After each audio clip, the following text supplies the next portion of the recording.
ಮದುವೆಯಾಗಿ ಎಷ್ಟು ವರ್ಷ ಕಳೆದರೂ ಇನ್ನೂ ಸಂತಾನ ಆಗಿಲ್ಲ ಅಂತಂದರೆ ಮಕ್ಕಳ ಭಾಗ್ಯವೇ ನಿಮಗೆ ಆಗುತ್ತಿಲ್ಲ. ಎಷ್ಟೇ ಪ್ರಯತ್ನ ಪಟ್ಟರೂ ಕೂಡ ಅಬಾರ್ಷನ್ಸ್ಗಳಾಗ್ತಾ ಇದೆ. ಏನು ಮಾಡೋದು ಅಂತಲೇ ಗೊತ್ತಾಗ್ತಾ ಇಲ್ಲ ಗುರುಗಳೇ. ಗಂಡ ಹೆಂಡತಿ ನಡುವೆ ಸಾಮರಸ್ಯನೇ ಇಲ್ಲ. ಪ್ರತಿದಿನ ಕಿತ್ತಾಟನೇ ಆಗಿದೆ.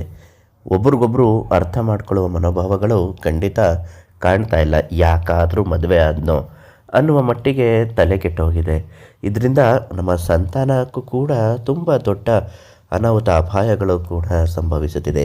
ಏನಾದರೂ ಪರಿಹಾರ ಹೇಳಿ ಅಂತ ಕೇಳಿದರೆ ಖಂಡಿತವಾಗಿಯೂ ಇವತ್ತು ಶಿವಾನಂದ ಗುರುಗಳು ತಿಳಿಸಿರುವ ಹಾಗೆ ಈ ಪುಟ್ಟ ಪರಿಹಾರ ಮಾಡಿದ್ರೆ ನಿಮ್ಮ ಜೀವನದಲ್ಲಿ ಗಂಡ ಹೆಂಡತಿ ಜಗಳವೆಲ್ಲವೂ ಕಳೆದು ಹೋಗಿ ಸುಖ ಸಂತೋಷದ ದಾಂಪತ್ಯದ ಫಲವಾಗಿ ಒಳ್ಳೆಯ ಸಂತಾನವೂ ಆಗುತ್ತದೆ.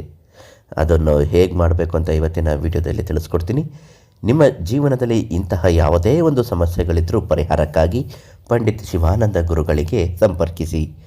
ಎಷ್ಟೇ ಕಷ್ಟಪಟ್ಟರೂ ಕೂಡ ಮನೆಯಲ್ಲಿ ದಾಂಪತ್ಯದ ಒತ್ತಡ, ಕಿರಿಕಿರಿ, ಗಲಾಟೆ, ಜಗಳಗಳಿಂದ ನಾವು ಪತಿ ಪತ್ನಿಯರು ಹೊಂದಾಣಿಕೆಯಾಗಿ ಹಾಸಿಗೆ ಮೇಲೆ ಸೇರಲು ಸಾಧ್ಯವಾಗುತ್ತಿಲ್ಲ.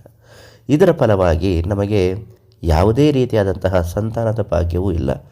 ಹೇಗೋ ಒಂದು ಬಾರಿ ಸಂತಾನ ಆಗುತ್ತೆ ಅಂದ್ಕೊಂಡ್ರೆ ಅಬಾರ್ಷನ್ ಕೂಡ ಆಗೋಯಿತು. ಇಂತಹ ಪರಿಸ್ಥಿತಿ ಇದ್ದಾಗ ಸಂತಾನ ಗೋಪಾಲಕೃಷ್ಣ ಮಂತ್ರವನ್ನು ನೀವು ಪಠನೆ ಮಾಡಬೇಕು. ಸಂತಾನ ಗೋಪಾಲಕೃಷ್ಣ ಮಂತ್ರವನ್ನು ನೀವು ಯಾವಾಗ ಪಠನೆ ಮಾಡುತ್ತೀರೋ, ಪ್ರತಿದಿನ ಬೆಳಗಿನ ಜಾವ ಎದ್ದು ಪಠನೆ ಮಾಡುತ್ತೀರೋ, ಆವಾಗ ನಿಮ್ಮ ಎಲ್ಲ ಸಮಸ್ಯೆಗಳು ಪರಿಹಾರ ಆಗುತ್ತೆ.